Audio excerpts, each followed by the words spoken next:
두 가지 정도만 살펴보기를 원합니다. 지난 시간에 예루살렘 성전, 유대인들이 다시 재건축하려고 하는 예루살렘 성전, 신구약 성경을 합하고 예수님께서 십자가에 죽으시고 부활하신 그 사건을 통하여 성전 재건축은 의미가 없다, 제가 말씀을 드렸습니다.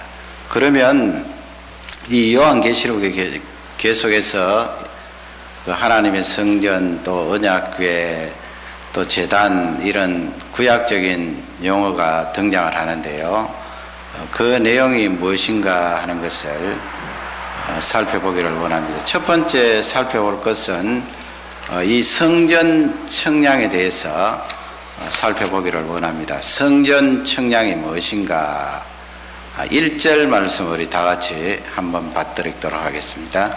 또 내게 지팡이 같은 갈대를 주며 말하기를, 일어나서 하나님의 성전과 제단과 그 안에서 경배하는 자들을 청량하되. 예, 거기 보면은 성전이 나오죠. 또 제단이 나오고 그 안에서 경배하는 자들이 나오는데요, 그 막대기가 나옵니다. 갈대 막대기, 그 청량한다 하는 그런 용어도 나오고요. 자를 말합니다. 자인데 뭐 요즘처럼 이렇게 공업이 발달되어서 길게 뭐 줄자를 만든다든지 그렇게 한 것이 아니고요, 고대는 이 갈대를 많이 사용을 했습니다. 갈대가 가볍고 또 기니까 말이죠, 잘 말려 놓으면 그것을 자로 사용할 수 있는데 2m 혹은 3m 정도의 길이로 그렇게 측정하는 자로 사용을 했습니다. 이렇게 막대기, 장대를 가지고 자로 사용한 것은 구약 성경에도 나오는데 에스겔서 40장 5절에 보면 거기에 나와 있습니다. 좀 길지만은 우리 한음성으로 받들겠습니다. 내가 본즉 집 바깥 사면으로 담이 있더라. 그 사람의 손에 청량하는 장대를 잡았는데 그 장이 발꿈치에서 손가락에 이르고 한 손바닥 넓이가 더한 자로 6척이라. 그 담을 청량하니 두께가 한 장대요 고도 한 장대며. 예, 그 에스겔서 40장부터 청량하는 그런 내용이 나오는데 잰다는 거지요. 거기도 역시 장대를 가지고 치수를 재는데 길이를 잰다는 그런 말씀이 되겠습니다. 그러면은 이 계시록 11장에 나오는 청량한다, 잰다는 이 내용이 영적으로 주는 의미가 무엇일까요?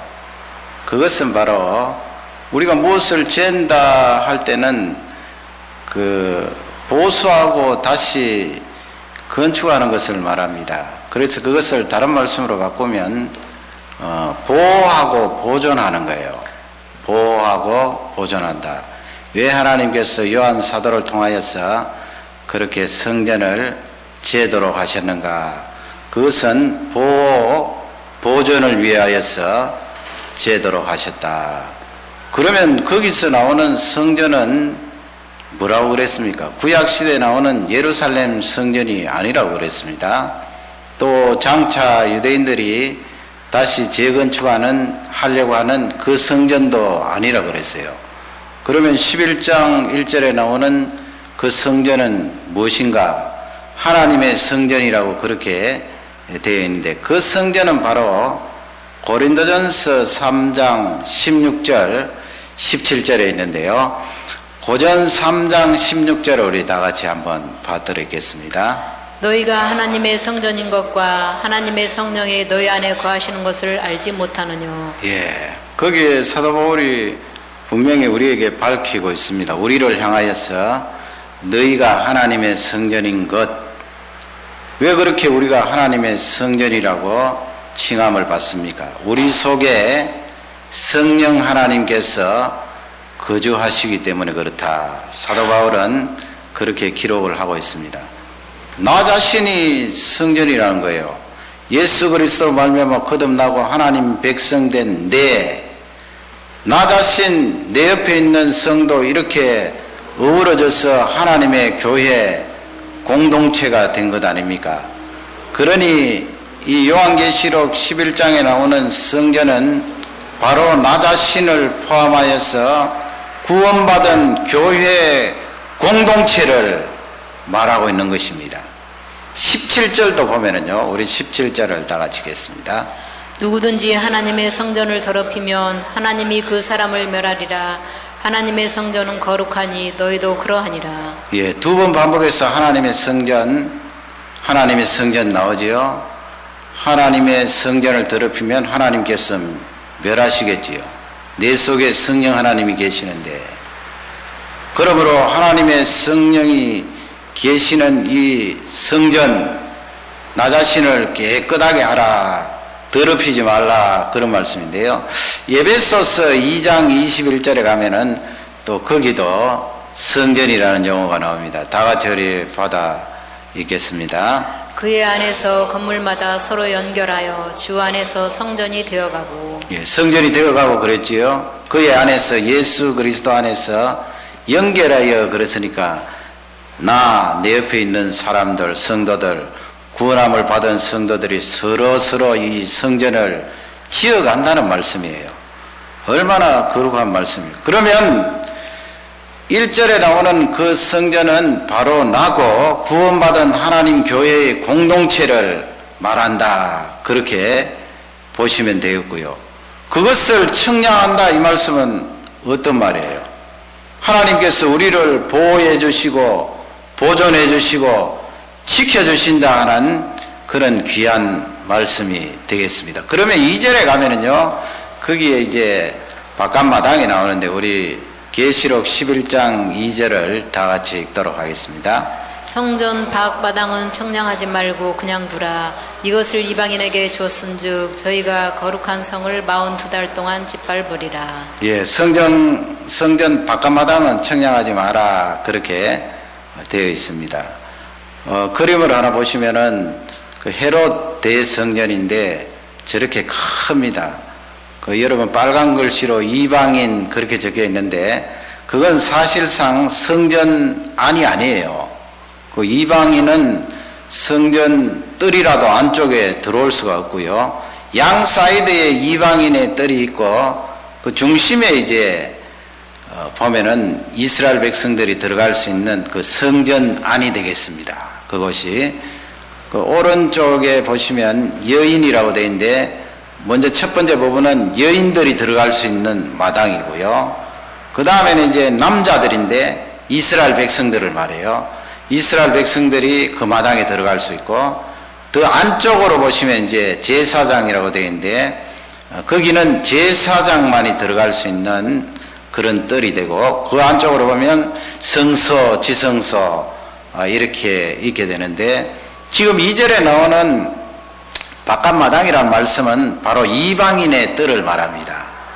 이방인의 뜰은 청량을 하지 마라.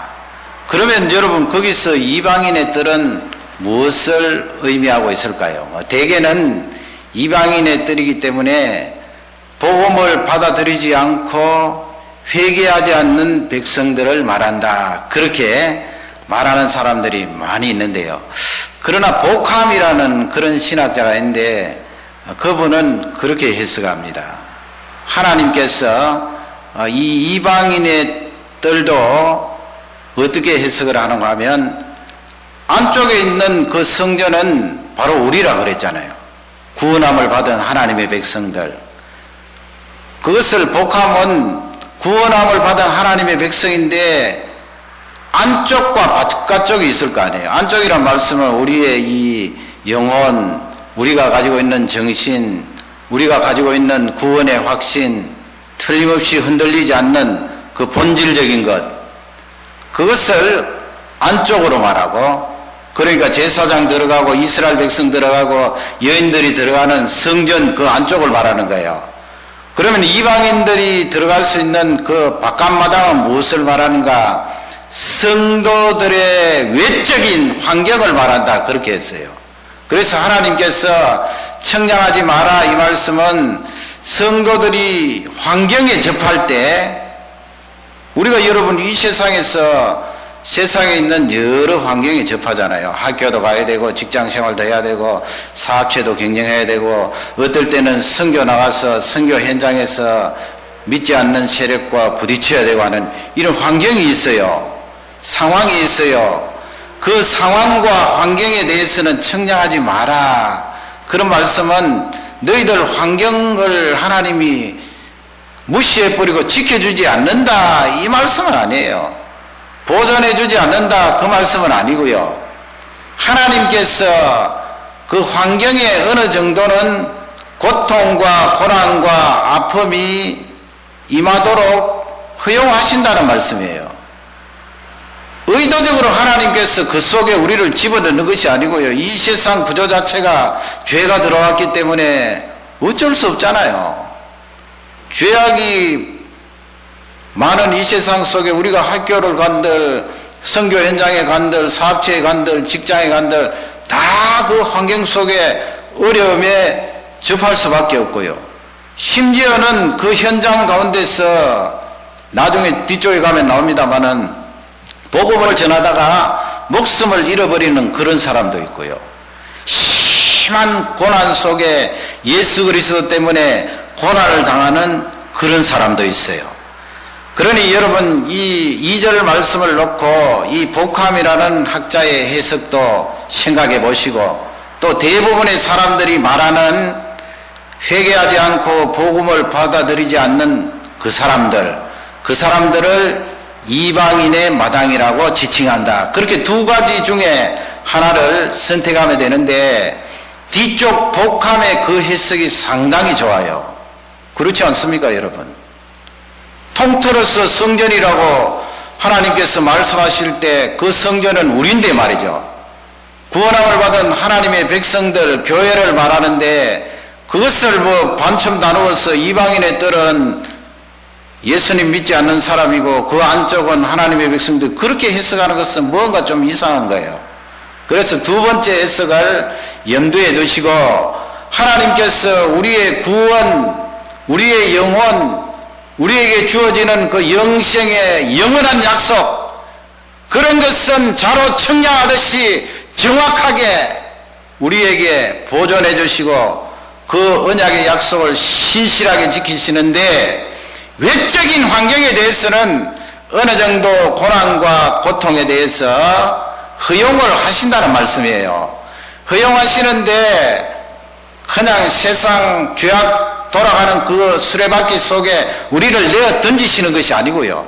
하나님께서 그 허용하셨으니까 그 전체적인 통제는 하나님이 하시고 하나님의 백성들을 그 속에 어려움이 당함에도 불구하고 어느 정도는 허용하신다 하는 그 말씀을 꼭 기억하시기 바랍니다. 그래야 이 11장이 해석이 돼요.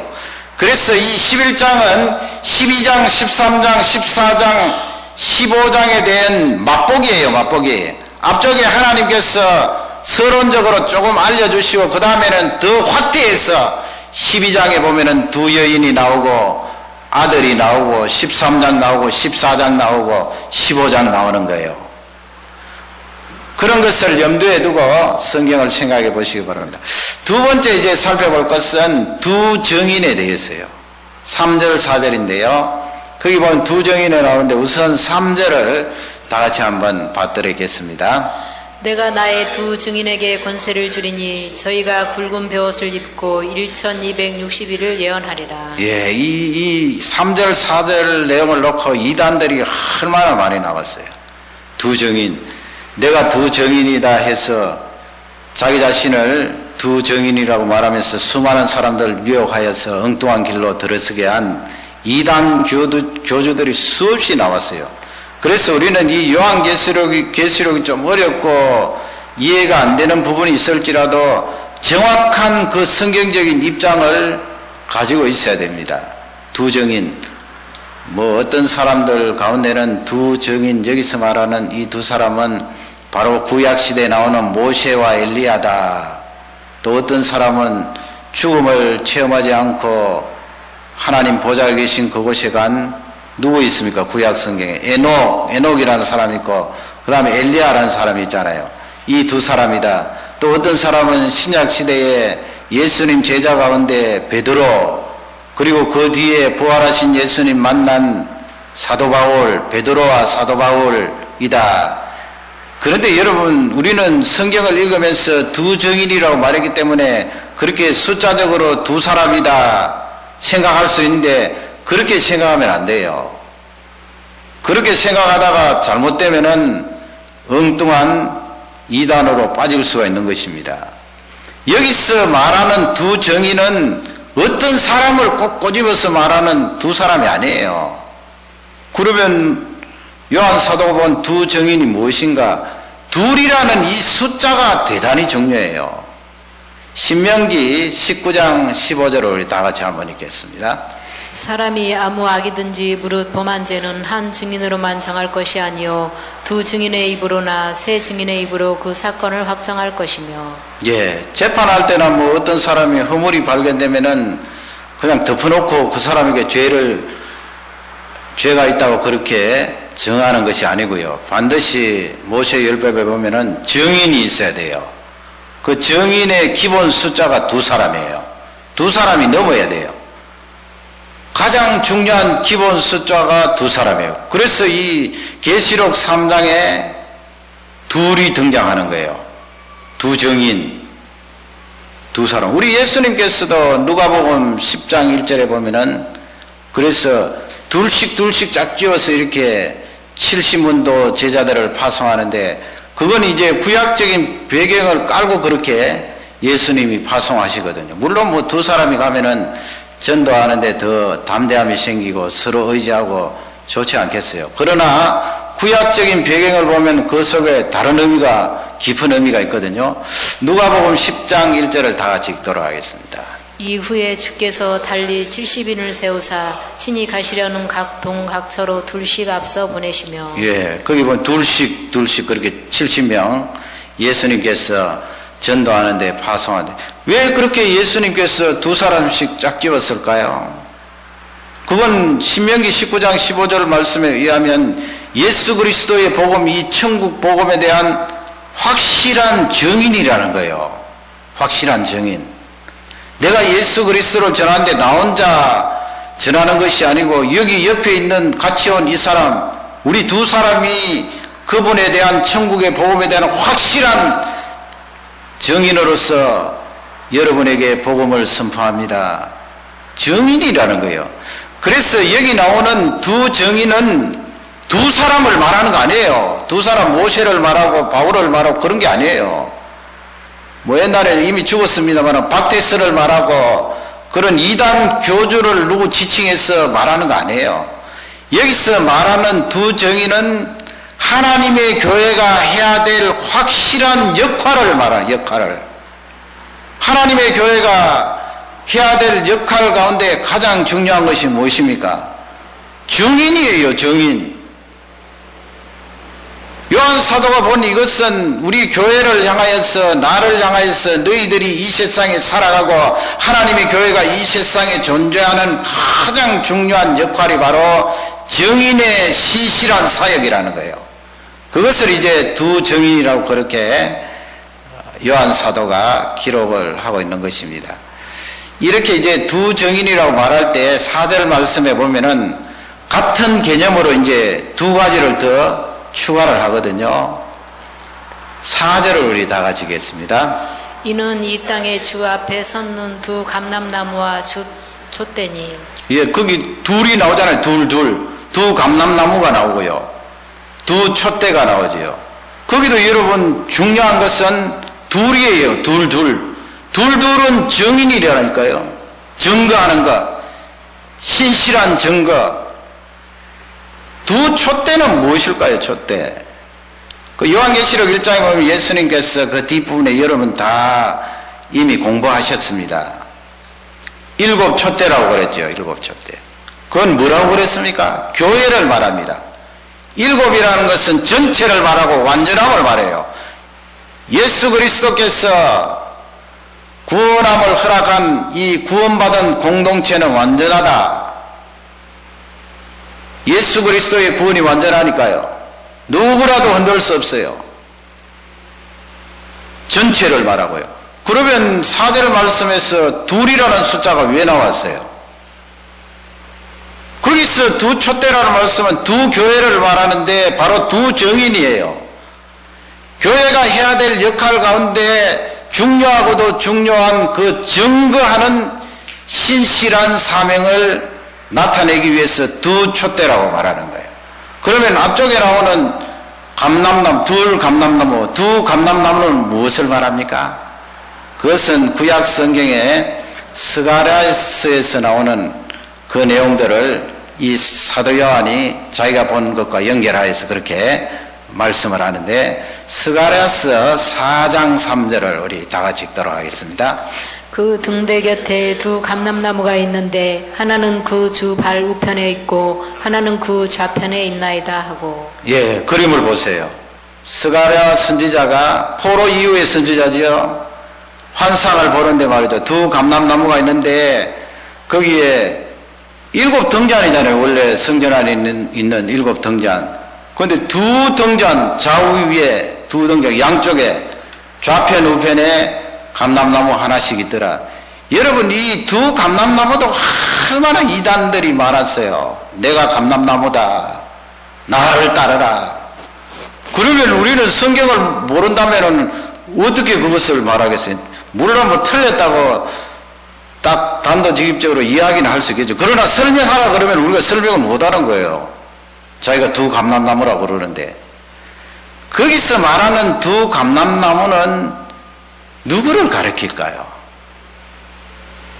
3장 1절, 스가랴 3장 1절에 보면 두 감람나무 가운데 한 사람을 거기 밝히고 있어요. 3장 1절 다 같이 읽겠습니다. 대제사장 여호수아는 여호와의 사자 앞에 섰고 사단은 그의 우편에 서서 그를 대적하는 것을 여호와께서 내게 보이시니라. 거기 대제사장 누가 나옵니까? 여호수아, 포로기 이후의 말씀이잖아요. 대제사장 여호수아가 한 감람나무예요. 성경이 그렇게 해석하고 있잖아요. 그 다음에는 또 누가 있습니까? 또 다른 한 감람나무는, 스가랴서에 나오는 한 감람나무는 누구인가? 4장 6절에 보면 나오죠. 4장 6절 다 같이 읽겠습니다. 그가 내게 일러 가로되 여호와께서 스룹바벨에게 하신 말씀이 이러하니라. 만군의 여호와께서 말씀하시되 이는 힘으로 되지 아니하며 능으로 되지 아니하고 오직 나의 신으로 되느니라. 아멘. 거기 스룹바벨이 나와요. 스룹바벨. 스룹바벨은 사람 이름이에요. 그래서 여러분, 여기서 말하는 두 감람나무는 바로 대제사장 여호수아, 스룹바벨은 죄송합니다, 총독입니다. 제너럴, 총독, 왕이잖아요. 왕.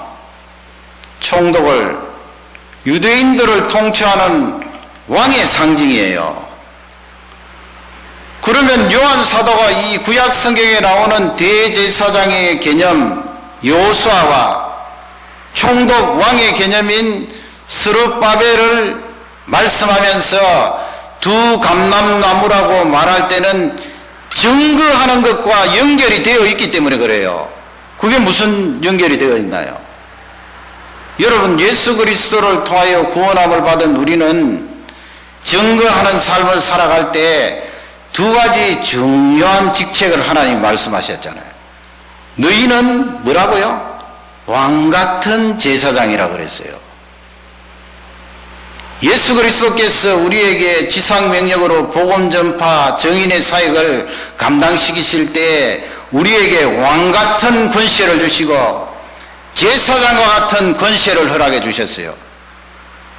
그러니 여러분, 요한 사도가 두 감람나무, 두 촛대 이렇게 말씀하신 것은 증거하는 교회의 역할을 강조하는데, 교회 공동체 안에 있는 우리 모두가 증거하는 삶을 살아갈 때 왕같은 제사장이잖아요. 누가 우리를 음몰할 것이며 누가 우리를 사망으로 밀어넣을 수가 있습니까? 우리는 예수 그리스도께서 권세를 부여하신 왕같은 제사장이에요. 그런 능력과 권세를 가지고 있는 존재예요. 어떨 때? 복음의 증거자로서 정인의 신실한 사역을 감당할 때에. 그러니 여러분, 이해가 되지 않습니까?